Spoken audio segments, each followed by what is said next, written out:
the fact that Pakistan right now, with a projected GDP growth of 38.1% in 2024, offers a high return on investments, particularly in sectors like technology and agriculture.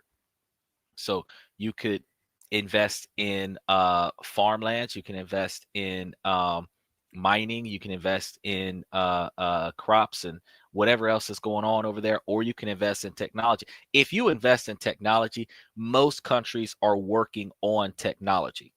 And if you invest in technology, you are going to get some profitable returns. And the fact is that the US dollar goes so far in a country like Pakistan, to the fact that if you all your year to put together $1,000, give it to Pakistan, Pakistan's like, woo, 100 grand. And then they take that and they flip it. You're making money. And now your $1,000 turns into $2,000 in less than 2 years, turns into $10,000 in 20 years. That's just off $1,000, just hypothetical speaking, because when you're looking at a 38% growth rate in their GDP, a 38% growth rate is almost half, which means if you put up $1,000 and you're getting a 38% return, then that means out of your $1,000, you're looking at $380 return every year in US dollars. But in Pakistan dollars, that's going to be a little bit different. Still, that's one of the concerns that people have, is the currency exchange. Now, when we're talking about Vietnam, we had mentioned Vietnam a moment ago. Vietnam's economy has a strong manufacturing and export sector, and this country is seen as favorable destination for foreign direct investments due to its young workforce and improving infrastructure, which means that you can invest in places like Vietnam and you could turn out a larger profit in a reasonable period of time. Now, I know I mentioned before, in addition to Vietnam, I've also mentioned the Philippines. And the Philippines has a growing economy with a focus on business process outsourcing, so BPOs, and again, the technology sector, where their projected GDP growth is 5.9% in 2024. So 5.9%, kind of on par with what we're getting from US investments if you're looking at investing into banks and CDs and stuff like that. But you're also thinking about the fact that if you're growing this interest rates in money in the Philippines and you go to the Philippines, guess what you can spend in the Philippines? Now you don't, there goes your concern. People say, oh, what about the exchange rate? Well, if you're living in America, you stay in America and you only stay in America. You send your money overseas, you're going to have to pay the currency exchange rate, regardless of what you do, whether you do it now or you do it later. Then when you go overseas, then you're going to deal with the investment. Once you invest the money over there, remember I told you guys, we did this, I do believe last week on the show, getting you foreign banks. If you go and get you a foreign stock option, you should definitely get you a foreign bank in the country that has the stock option. That way, any dividends paid from your investments goes into the foreign bank that has your stock option. Now, to ease your mind about what about the exchange rates? When are you going to spend that money? When you go to that country for vacation.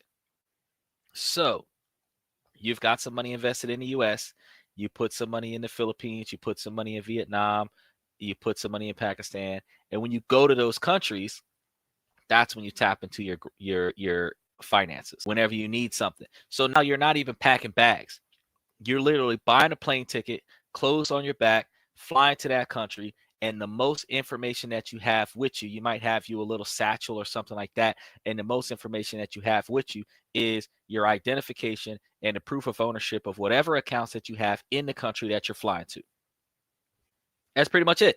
Because when you go to that country, you're going to buy your clothes while you're out there. You're going to buy your stuff. You might buy suitcases.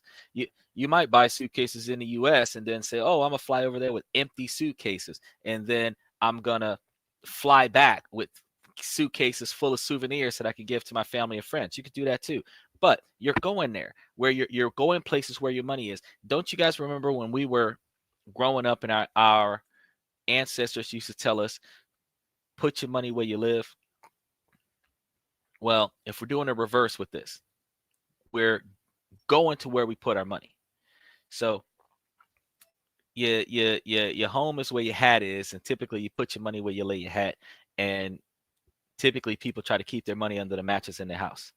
But if you're investing across the world and you are putting your money in other countries, places you would like to go visit, and as those investments gains interest and revenue and dividends, and those dividends is paid into bank accounts that you have put your money into, then you can travel to those countries and you can live in those countries for a small vacation. You can live in those countries permanently, depending on how much money you put over there, and actually have an enjoyable way of life. Where, guess what you would be doing if you decided to make that a permanent solution?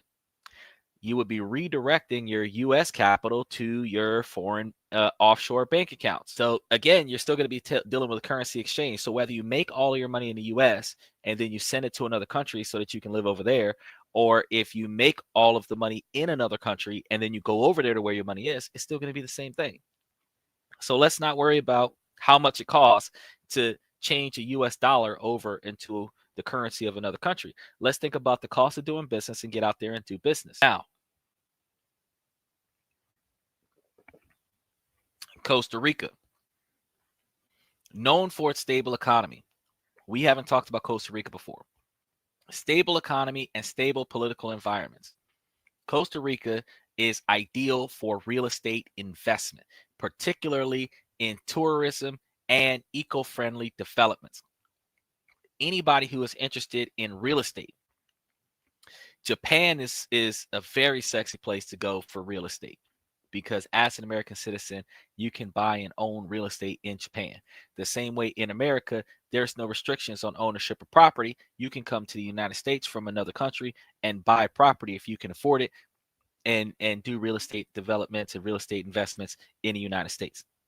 Costa Rica, which is cheaper than America, you can go to Costa Rica and you can also establish a real estate business out there in Costa Rica, and you can buy and sell, buy and rent properties in Costa Rica. Typically, you got to remember, you got to go to your local embassy. You got to make sure that you talk about the rules and regulations of how you buy and sell real estate in that country. When you establish a real estate business out there, you're a real estate investment company. And then again, I tell you, buy, hold, and rent residual capital.